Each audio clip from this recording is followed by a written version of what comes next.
Buenos días. Bueno, hay que acordarse, ¿no?, de que político viene de polis.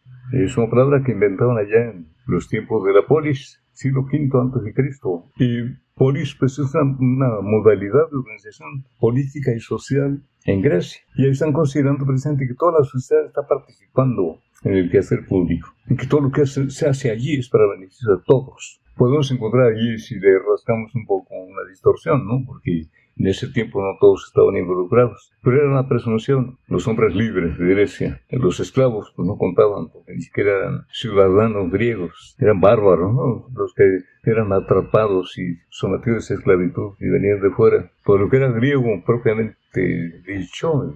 Y esto no es una concepción de país griego, ¿no?, sino de poli griega. Había un montón de polis, ¿no?, pero todas muy organizadas de una manera homogénea, casi igual, el mismo molde, ¿no? Cuando Aristóteles hace la historia de las constituciones, pues ahí ve cómo es que todas las polis están organizadas igual, ¿no? Y entonces en la política de Aristóteles aparece ahí que, bueno, el concepto de política como esa forma de organización social para la conducción de los asuntos públicos, ¿no? Entonces acá lo tenemos que atraer a la economía política como la economía de la totalidad de la sociedad, ¿no? Porque ya no somos polis, ¿no? Pero por extensión lo podemos traer acá. Seguimos siendo la sociedad entera que nació en este territorio, que crecimos todos en este territorio y que estamos colaborando todos en este territorio para crear la riqueza y que tenemos que distribuir de la manera más equitativa posible. Pero en este territorio se erige esa aristocracia como la única beneficiaria del excedente económico, ¿no? Y hace su propia economía, con sus propias leyes, y nos manda acá, que eso es economía, ¿no? Y que no le llamemos política, porque no conviene al concepto de aristocracia, pues.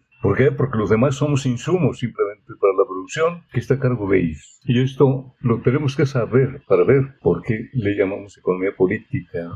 Porque la economía política nos proporciona los elementos para interpretar precisamente este vínculo social que tenemos establecido con estas aristocracias. Y aparte de decir qué significan esas aristocracias, ¿no? ¿Por qué lo son? ¿Y por qué los demás somos simple insumo de la producción? Y no somos objeto de su preocupación, y que cuando el poder público se encarga de esta masa de gente que somos inmediatamente protestan y brincan, dan la espalda, como aquellos que dijeron, no, nosotros no vamos a pagar impuestos, ¿no? Igualito. Entonces, si vemos todos estos conceptos con macro, micro, políticas económicas, las tenemos que ver también a la luz de la economía política. Y a la luz de la economía política develar precisamente el significado que dan estas aristocracias a estos conceptos. Hasta mañana, buen día.